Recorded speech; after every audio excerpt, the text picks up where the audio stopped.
So my son plays at Feyenoord. He played against Ajax under 14. He was on the bench. He didn't play. In the car on the way back, he was like a bit moody, disappointed, complaining. Others about the coach, etc. I said, but Shaquille, I said, you sound like a loser, you know, if you talk like this in a way. You sound like you lost. I said, you are blaming him, you're blaming her, you're blaming this, you're blaming everything. I said, but I don't hear one single thing about yourself. I said, winners, I said, they take control and they blame themselves and they look where they can improve. You should ask yourself the question, are you a loser or are you a winner? I said, for me, it doesn't matter. I said, because I'm your dad.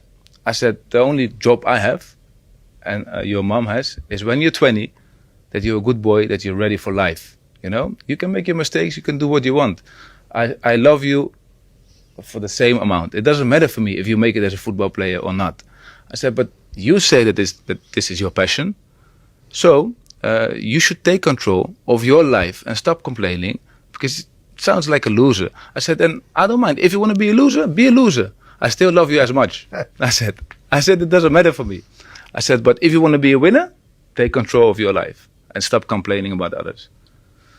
And then I watched him train the next morning. My wife said, where are you going? I said, I'm going to watch this session.